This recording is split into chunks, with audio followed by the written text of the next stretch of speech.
In today's episode of the Platform Presents podcast, I'm here with Brian Koffler today. He's hailing over as the head of demand generation at inSided. And inSided is a customer success community platform. Super interesting, actually, because we've had a lot of community-based conversations here on the podcast. So really want to deep dive into what inSided is all about and how Brian is thinking about growth for the company. So Brian, welcome to the show. Thanks for having me, Lucas. Happy Friday. Happy Friday. So, give us an insight. What is inSided all about in your own words? Yeah. So I think you had a nice intro there. inSided is a community platform, and we focus on selling to B2B SaaS companies. So we are a SaaS platform and we sell into SaaS companies. And we really think of ourselves as the customer hub. So the place that your customers can go and get all of the information they need to be successful on your platform. So that's networking or chatting with other customers, that's understanding your product roadmap, that's answering questions or getting their questions answered that they probably have as they're onboarding and finishing onboarding, and even things like getting your content and understanding what events you're putting on. All of that can be housed within the community platform. So yeah, we think of it as a central kind of hub for your customers. Very, very cool. So just to get that right, it's like basically all your customers coming together, or tell us a little bit more like Yes. how, who's leveraging then the platform in the end? Yes, it's a good question. So oftentimes what we see is that our customers open up their communities to all of their customers. Mhm. Usually specific roles that find value would be customer success managers or community managers, as this is their job to cultivate the community. But actually the end user can be anyone in the company who uses the platform or who uses the platform that is on inSided or using Mhm. inSided.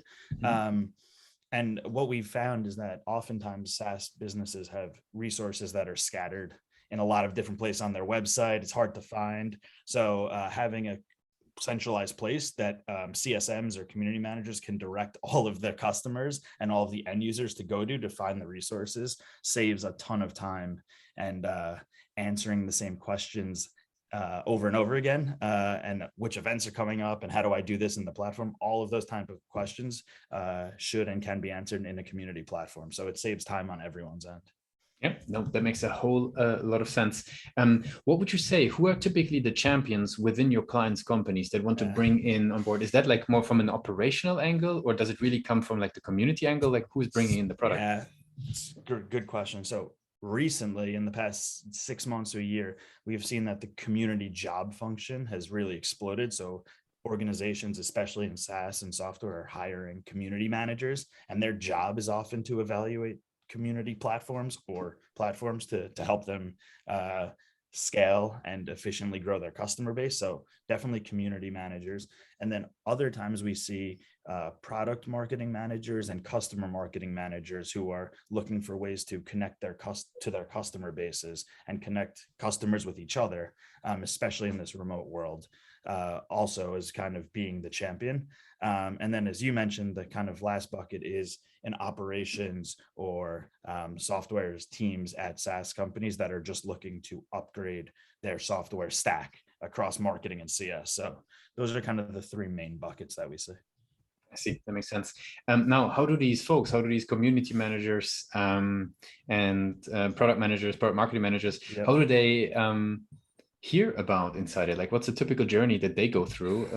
How do they? Yeah, Yeah. it's so one thing is that works to our advantage is community managers naturally like communities and like talking with each other and like being in their own online community. So uh, our kind of biggest play and channel that we really use to drive awareness is content, and we've been putting out community content and community software content for years now.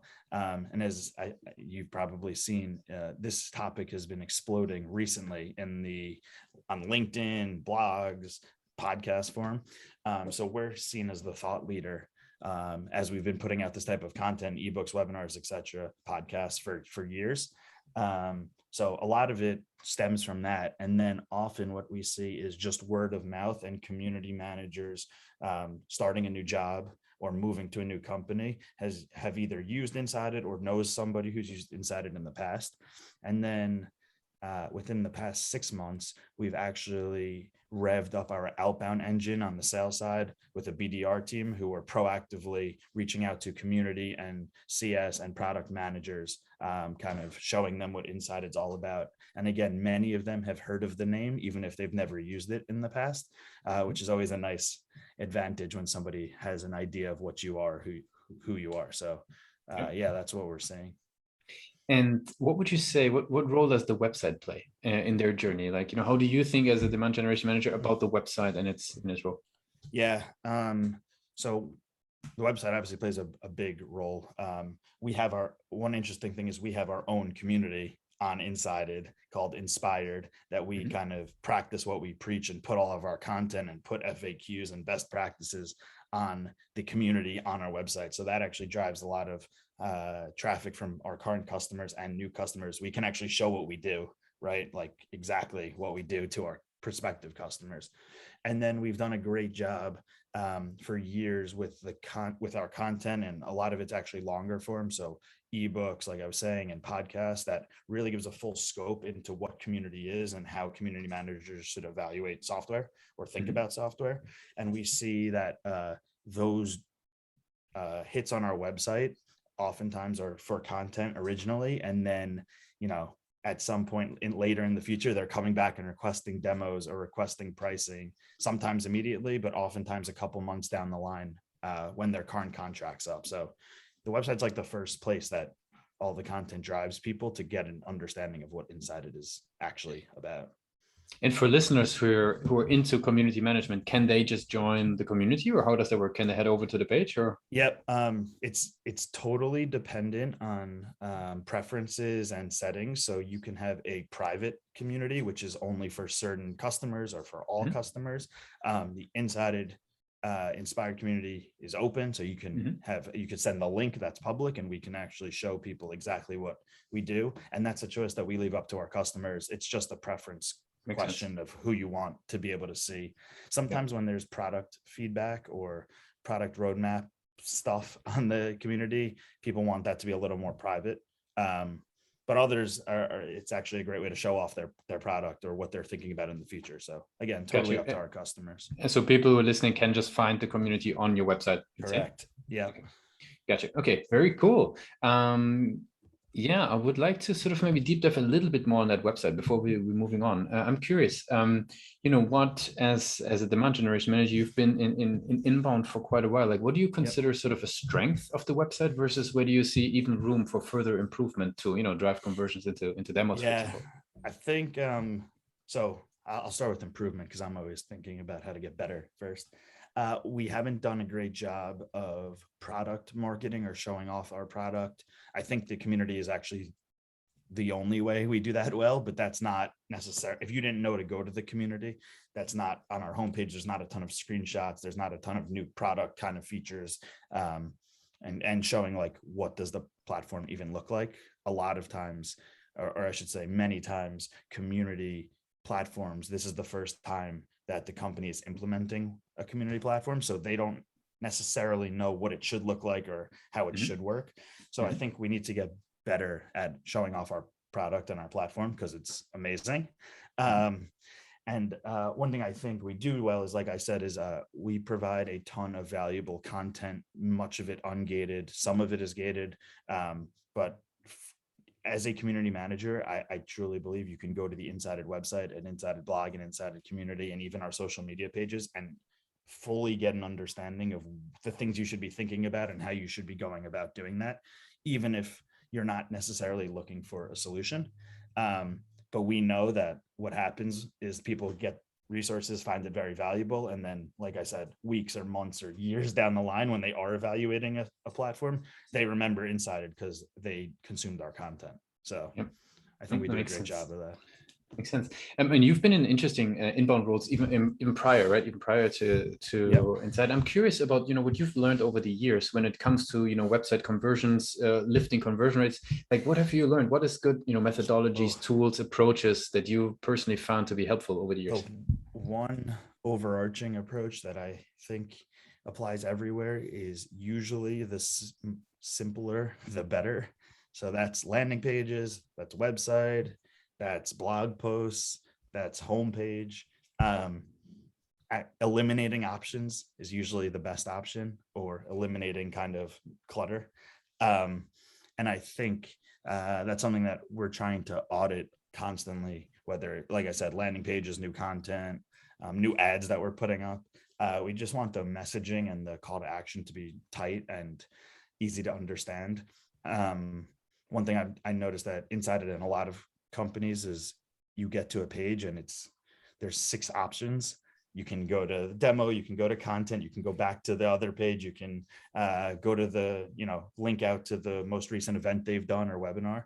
And we try to separate that and not have it all on one page, just to make it clear what the action of the page should be. So we see conversion rates go up when you do that across the board inbound. So yeah, I know it's a little bit cliche, but I do think simpler the better for most websites. You mentioned the ads. Actually, one topic that has been coming up on the podcast recently quite a bit is the cookieless future, right? Third-party cookies are gone out of the browsers. Yeah. Like, maybe tell me, like, what are you guys already like talking about this? Is that something? So yes, and also because in Europe the GDPR regulations are even more strict than they are here in America, and we're have European clients and we're actually based in Europe. So we've already been dealing with that a little bit longer than some of our American customers or colleagues have to deal with that. So the philosophy, yeah. So one, it's definitely something we're thinking and talking about, because it will be a little harder to retarget and have effective ad placement. But the general kind of consensus is that if we are providing value with our ads and our content, then people should organically or directly go back to our website when they are ready to evaluate inSided. So we're just focused on getting our amazing content and brand in front of people, and doing as best targeting as we can for ads, but really just making sure that the people that we are targeting or trying to target are within the community SaaS CS space, and then kind of letting our content and our brand do the rest of the work, and having faith that they will eventually come back to inSided, even if it's not immediately. So it's a challenge for sure, though. It's definitely getting harder. That makes sense. I have some rapid fire questions to wrap up the interview, as you were deep diving a little bit into what you guys are doing. Are you ready for those? Sure. What's the last book you read or the last podcast you listened to? That's a good question. The last, I'm reading a book right now, actually. It's not work related. It's about college football. It's called, I actually have it right here. It's called Rammer Jammer Yellow Hammer. It's a tongue twister. It's about super fans, and it's interesting because it talks about how loyal super fans for sports teams are, and it's applies to businesses and actually all walks of life. It's very relevant for communities.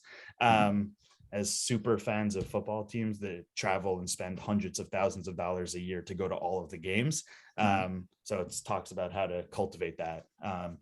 And then I actually listen to podcast clips more frequently than full podcasts. So I like the Dave Gerhardt podcast. I like the Chris Walker Demand Gen podcast. Most of those are work related. And I actually most of the time listen to the segments on LinkedIn instead of the full podcast, because I have a short attention span. So what's one single thing your company's focused on the most at the moment? So our company is, good question. So we in January got acquired by Gainsight, which is a customer success tool.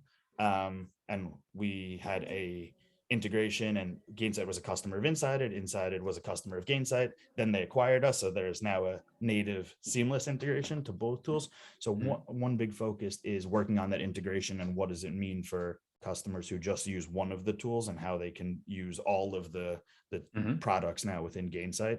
And Gainsight's also based in San Francisco, and inSided's based in Netherlands and the US. So just kind of merging, making sure that we're not losing momentum while getting the benefits of Gainsight acquiring us. So it's been a hectic 3 months, but it's been awesome. If there would be no boundaries in tech, what's the one thing you would fix for your role today? Oh man. More time? Is that a possible answer? That is a possible answer. I just, the one thing that I always find is that I get to the end of the day and I just have so many things that I need to do. So I write it down and try to do it tomorrow, but it never seems to, I never catch up. So I think a more lot of time would people be can good. resonate. A lot of people can resonate with that. Especially remote, especially with the time difference with my colleagues in Amsterdam. So it's constant. Yeah, and I find my mind working a lot of times better at night or in the shower or when I'm eating dinner and I need to do things. So I try to write it down for the next day, but I could use a couple more hours. Very cool.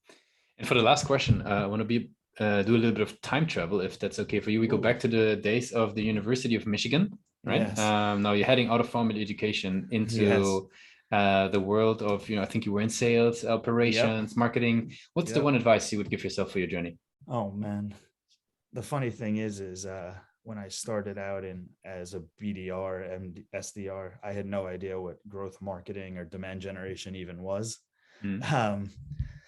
So I think my one piece of advice was that it's okay to not know what your career will be or what you want to do. Obviously, having an idea of where you want to work or what you want to do is good, but if somebody had told me, explain my job now, back then, I wouldn't have even known what that was or what that person does. So yeah, just it's okay. Some people know what they want to do, but I feel like most people have no idea what they want to do when they graduate school. So very cool, Brian. I really appreciate you took the time with us today. I want to give you the very last word. If people would be forgetting all that we discussed about inSided, what's the one thing that they should remember? Yeah, I think that if you are a SaaS company that's thinking or haven't thought about community or community platforms yet, I think there's a reason it's a hot trending topic. It's because it's a great kind of way to scale your customer base successfully. And it's the inSided platform is a great tool to help do that. But in general, just community and thinking about your community and your customer base as one community is a great step for software businesses who are trying to grow their customer bases without losing customers rapidly, which I think is what every software business is trying to do. So, yeah. Makes sense, Brian. Appreciate you joining us, and thanks for being a part of Platform Presents. Thanks, Lucas. I appreciate it.